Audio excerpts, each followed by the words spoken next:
What if your favorite part of creating art wasn't the art itself? What if it was the quiet presence sitting beside you every single time you begin? Every time I turn on my pottery wheel, she's already there. This is Fig, and somehow she became part of the process. Every time I take the pottery wheel out, something changes in the room. Before the clay even touches my hands, she already knows.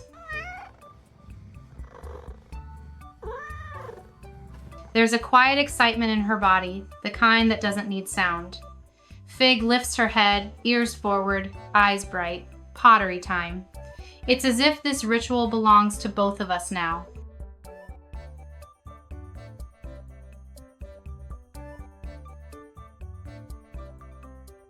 When I pull the clay from its bag and begin cutting it into pieces, she comes closer. Not rushing, just curious. She leans in, gives the clay a careful sniff, like she's trying to understand it before it becomes something else. I've learned not to rush these moments. They're small, but they matter.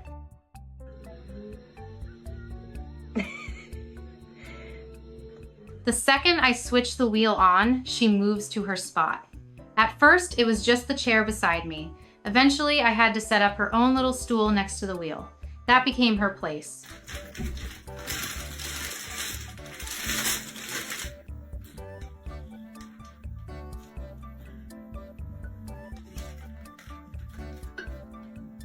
She sits there patiently, watching the clay spin, water splashing, tiny pieces flying everywhere. She loves the mess. She loves the movement. And somehow, she loves being part of it.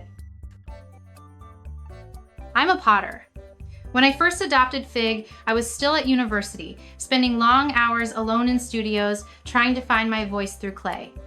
Work was intense. Life was uncertain. When I brought a pottery wheel home for the first time, I didn't think much of it. I never imagined it would change the way I worked or the way I felt. Fig saw the wheel and was immediately intrigued. I assumed she'd investigate for a moment, decide it wasn't interesting, and move on. But she didn't. Every time I sat down to throw, she sat with me, watching, studying, like she was learning something important.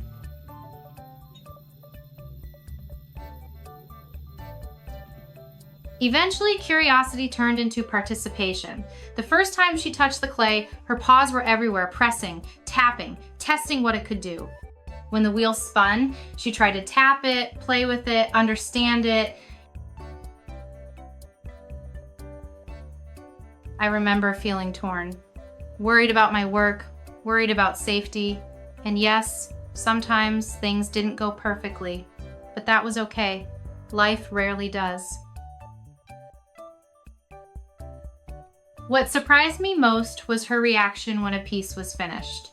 She would sit there, looking at it with what I swear was pride, like she knew she had helped. Some of the pieces she touched, nudged, or slightly changed, I kept working on them. I let her marks remain. They became part of the final form. People online started noticing. They asked if I could let her adjust the piece and leave it exactly as she shaped it. That idea stayed with me. Sometimes now, I make a simple form and let Fig interact with it freely. Whatever happens, that becomes the finished piece. Art, shaped by companionship. What made this so special wasn't just the art, it was the time together. Normally, pottery is solitary, quiet, just me and the wheel. But Fig came into my life at a moment when I needed more than silence. She wasn't just a companion. She wanted to be involved in the thing I loved most. Today, I have my own studio in the city. Life looks different now, but the pottery wheel still comes out at home. And every single time it does, Fig gets excited all over again. She climbs onto her little stool, she watches, she stays.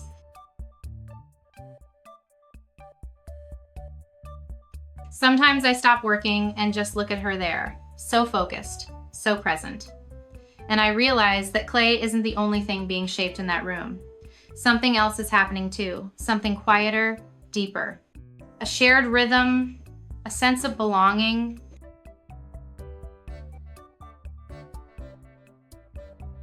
Fig didn't just keep me company.